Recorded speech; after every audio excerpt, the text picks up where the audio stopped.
रानी की आत्मा। बहुत पुराने समय की बात है। मगधपुर नाम का एक गांव था। उस गांव में एक गरीब किसान रहता था जिसका नाम था रघुनाथ। रघुनाथ के परिवार में सिर्फ उसकी बूढ़ी माँ थी। रघुनाथ बहुत मेहनती और ईमानदार था। मगधपुर गांव बड़ा ही खुशहाल गांव था। उस गांव के ज्यादातर लोग लकड़ी और खेती का काम ही करते थे। किसानों के खेत फसलों से लहलहाते थे।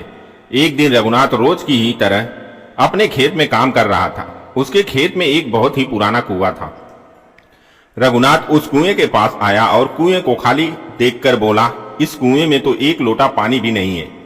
इतने सालों से यह कुआं ऐसे सूखा क्यों पड़ा है? अपने खेत में कुआं होते हुए भी मुझे दूसरों के कुओं से पानी का प्रबंध करना पड़ता है। हे ईश्वर, अब मैं क्या करूं? एक तो फसल अच्छी नहीं हो रही और ऊपर से यह सूखा हुआ कुआं। आज तो मैं इस कुएं को हमेशा हमेशा के लिए बंद ही कर देता हूं। इसमें मिट्टी डालकर उसकी दीवार भी तोड़ देता हूं। ऐसा कहकर रघुनाथ उस कुएं में मिट्टी डालने लगा। जैसे ही कुएं में मिट्टी डाली, कुएं के अंदर से एक भयानक औरत की आवाज आई, नहीं नहीं, ऐसा मत करो, इस कुएं में मिट्टी मत डालो, इसे मत बंद करो। वो आवाज सुनकर रघुनाथ के होश उड़ गए। उसने कुएं में झांक कर देखा पर उसे अंदर कोई भी दिखाई नहीं दिया।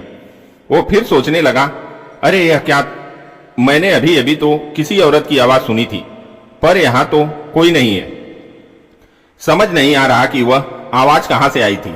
हो सकता है मुझे ही कोई भ्रम हुआ हो। ऐसा विचार करके रघुनाथ फिर से कुएं में मिट्टी डालने लगा। रघुनाथ को फिर से वही आवाज सुनाई दी। अब रघुनाथ डर गया और वापस अपने घर चला गया। उसकी बूढ़ी माँ उससे पूछती है, अरे बेटा रघुनाथ, क्या हुआ? आज तू इतनी जल्दी घर वापस कैसे आ गया? तभी रघुनाथ बोला, अरे माँ, क्या बताऊं, हमारे खेत में जो कुआं है वह तो किसी काम का ही नहीं है। उसमें एक बूंद भी पानी भी नहीं है। इसलिए मैंने सोचा कि आज उस कुएं में मिट्टी डालकर उसे बंद ही कर दूंगा।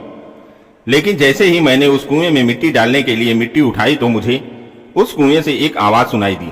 उसकी माँ बोली, अच्छा, कैसी आवाज सुनाई दी? रघुनाथ बोला, माँ, जब मैंने उस कुएं में झांक कर देखा तो मुझे उसमें कोई भी दिखाई नहीं दिया, पर कुएं में से आवाज आ रही थी। वो किसी औरत की आवाज थी। वो कह रही थी कि इस कुएं को मत बंद करो।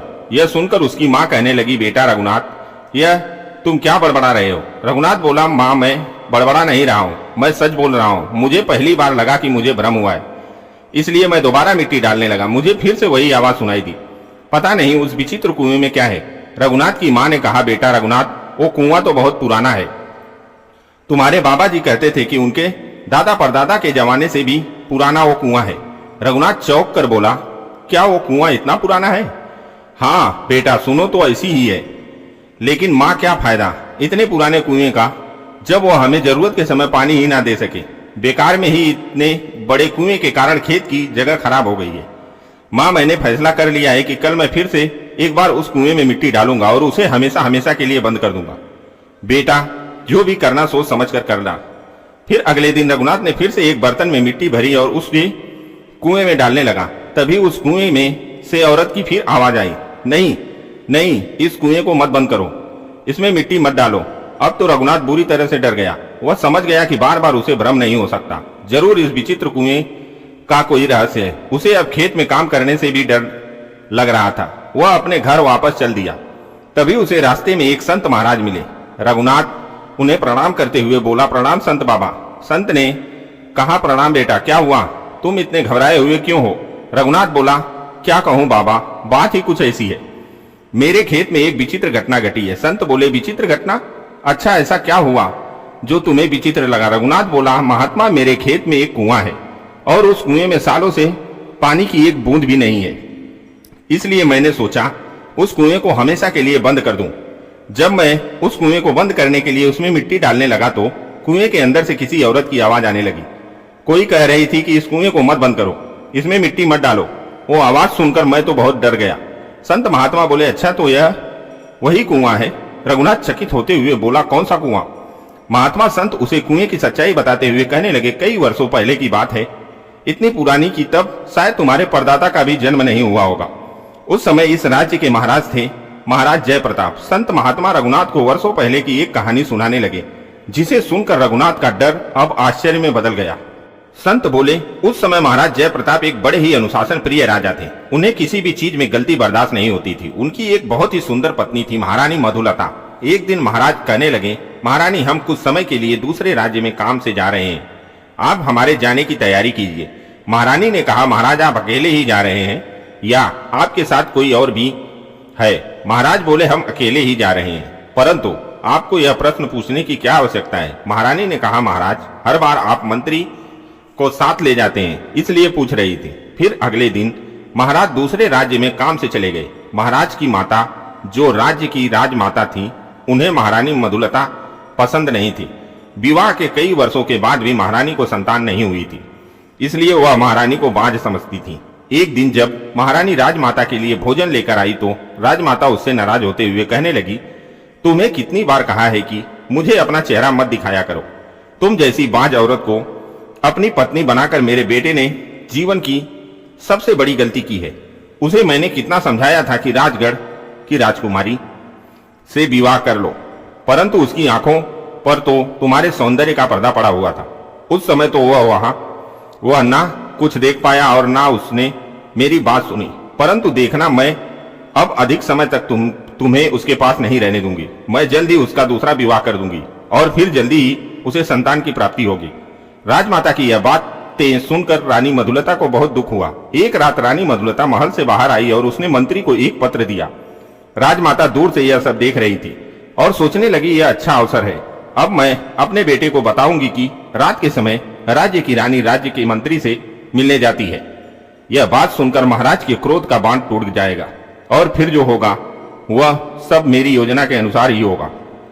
मैं इस राज्य को निर्वस नहीं देख सकती, फिर उसके लिए मुझे कुछ भी क्यों ना करना पड़े। कुछ दिनों के बाद महाराज जयप्रताप लौट आए।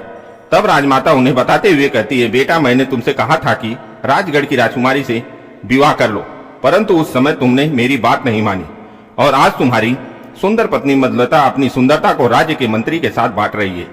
जयप्रताप बोला, यह आप क्या कह रही हैं माँ? राजमाता बोली, मैं सत्य कह रही हूँ बेटा। जब तुम यहाँ नहीं थे तब तुम्हारी रानी महल से बाहर छुप कर जाती थी और मंत्री से मिलती थी। मैंने स्वयं उन्हें देखा था। उस दिन तो वह मंत्री को कोई पत्र भी दे रही थी। अवश्य वह तुम्हें धोखा दे रही है। जयप्रताप क्रोध से भर उठा। उसने कहा, नहीं, यह असंभव है। मेरी पत्नी मुझसे बहुत प्यार करती है और वह ऐसा काम कभी नहीं कर सकती। राजमाता बोली, तो तुम्हें क्या लगता है बेटा कि मैं असत्य बोल रही हूँ? यदि ऐसा है तो बुलाओ अपनी पत्नी को और देखो कि वह राजमहल में है या मंत्री के साथ। राजमाता की बात सुनकर महाराज जयप्रताप क्रोधित हो गए और रानी को बुलाने लगे। रानी उस समय महल में नहीं थी। एक दासी आकर बताती है कि रानी मंत्री के साथ मंदिर में गई है। यह सुनकर महाराज का शक अब यकीन में बदल गया। कुछ देर बाद रानी मधुलता जब महल में आई तो महाराज कहने लगे, आ गई आप रानी जी। रानी बोली, आप कब आए महाराज? तभी जब आप मंत्री के साथ प्रेम कर रही थी। रानी चौंकते हुए बोली, यह आप क्या कह रहे हैं महाराज? मैं और मंत्री के साथ? महाराज बोले, हाँ, आप और मंत्री के साथ हमें सब पता चल गया है। जब मैं यहाँ नहीं था तब आप छुप छुप कर मंत्री से मिलती थी। यह सब सत्य है या नहीं? तभी वहां राजमाता आ गई और कहने लगी, पुत्र इससे उस पत्र के बारे में भी पूछ लो। महाराज कहने लगे, हाँ, और वह पत्र किसने लिखा था? आपने उसमें क्या लिखा था? या उसमें भी मंत्री के लिए कोई प्यारा संदेश था? रानी बोली, नहीं महाराज, आप गलत समझ रहे हैं। आप मेरे चरित्र पर लांछन लगा रहे हैं। मेरे और मंत्री के बीच ऐसा कोई गलत संबंध नहीं है। महाराज बोले, अच्छा, तो फिर आपने उस रात मंत्री को वह पत्र क्यों दिया था और आज आप उनके साथ मंदिर भी गई थी? क्या अर्थ है इनका? सबका इसका तो एक ही अर्थ है रानी, की आप मंत्री के साथ अनुचित संबंध बना रही हैं। महारानी मधुलता कहने लगी, मैं जानती हूँ राजमाता कि मैं आपको पसंद नहीं हूँ। मैं आज तक आपको पोते का सुख नहीं दे पाई। आप हमेशा ही राजगढ़ की राजकुमारी को अपनी बहू बनाना चाहती थी, परंतु इसका अर्थ यह नहीं कि आप बिना कुछ जाने मुझ पर ऐसे लांछन लगाएं। मैं फिर से कह रही हूं कि मेरे और मंत्री के बीच ऐसा कुछ भी नहीं है। महाराज बोले, तो वह पत्र किसके लिए था जो आपने मंत्री को दिया था? रानी, यह तो सत्य है ना कि आपने मंत्री को पत्र दिया था? रानी ने कहा, महाराज, वह पत्र मैंने मंत्री को दिया था, यह सत्य है, परंतु उसमें कोई भी प्रेम संदेश नहीं था। वह पत्र मैंने मंत्री को मेरे पिताश्री को देने के लिए दिया था। महाराज बोले, हमें तुम पर विश्वास नहीं है। रानी, तुम एक व्यभिचारी हो। अपने ही राज्य के महामंत्री के साथ तुम्हें घूमते हुए देखा गया है। राजमाता कहने लगी, पुत्र, यह एक बात बहुत बड़ा अपराध है। तुम्हें रानी और मंत्री को दंड देना चाहिए। यदि तुमने इन दोनों को ऐसे ही छोड़ दिया तो प्रजा में गलत संदेश पहुंचेगा। सबको ऐसा लगेगा कि अपराध करने के बाद भी उन्हें कोई दंड नहीं मिला है। सभी ऐसे ही व्यभिचारी करने लगेंगे। राज्य में किसी को भय नहीं रहेगा और राज्य की व्यवस्था भी बिगड़ जाएगी। महाराज ने कहा, आप सत्य कह रही हैं मां, मैं इन दोनों को दंड अवश्य दूंगा। रानी बोली, महाराज आप यह बहुत गलत कर रहे हैं। मैंने कुछ भी अनुचित नहीं किया। वह पत्र मैंने मेरे पिताश्री को देने के लिए दिया था, क्योंकि एक दासी से मुझे पता चला था कि राजमाता मुझे आपसे दूर करने की हर संभव कोशिश कर रही हैं। यही सब मेरे माता पिता को बताने के लिए मैंने वह पत्र भेजा था।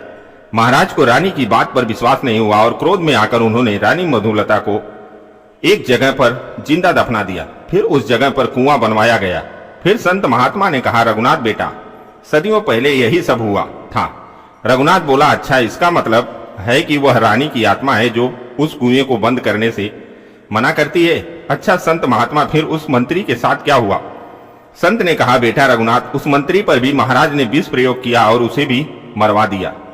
फिर राजमाता ने अपनी पसंद की राजकुमारी से महाराज का विवाह करवा दिया। उन्हें संतान हुई और उनका वंश आगे बढ़ा। हाँ, यह सब तो मुझे समझ आ गया महात्मा। अब रानी की आत्मा मुझे परेशान क्यों कर रही है? मुझे वह कुआं क्यों बंद नहीं करने देती है? संत महात्मा बोले, रानी को जिंदा दफना देने के कारण उनकी कई इच्छाएं पूर्ण नहीं हो पाई और उन्हें पूरा करने के लिए उसे एक शरीर की आवश्यकता है। फिर मैं क्या करूं? संत महात्मा, आप ही मेरा मार्गदर्शन कीजिए। संत ने कहा, बेटा रघुनाथ, यह सारी बात महाराज चंद्रकेतु को जाकर बताओ। आखिर महाराज चंद्रकेतु उनके ही वंशज हैं, वे अवश्य कुछ कर सकते हैं। संत महाराज से आशीर्वाद लेकर रघुनाथ महाराज चंद्रकेतु के पास आता है और उन्हें यह सारी घटना बताता है। यह सुनकर राजा चंद्रकेतु कहते हैं, हम भी पता है कि कई पीढ़ियों पहले महल में कुछ ऐसा हुआ था जो अनुचित था। चलो मैं आता हूं तुम्हारे साथ। महाराज चंद्रकेतु रघुनाथ के साथ उनके खेत में आए। विचित्र कुएं की बात पूरे गांव में फैल गई थी और धीरे धीरे सभी प्रजाजन रघुनाथ के खेत में पहुंच गए। महाराज चंद्रकेतु कुएं के पास आए और बोले, रानी मधुलता, क्या आप मुझसे बात कर सकती हैं? मैं आपका वंशज हूं, आपकी इच्छा को पूर्ण करना मेरा दायित्व है। कुएं के अंदर से रानी की आत्मा कहती है, अच्छा, अब तुम मेरी इच्छा पूर्ण करोगे? मुझे एक शरीर चाहिए जिसके माध्यम से मैं अपने अधूरे कार्य पूर्ण कर सकूं।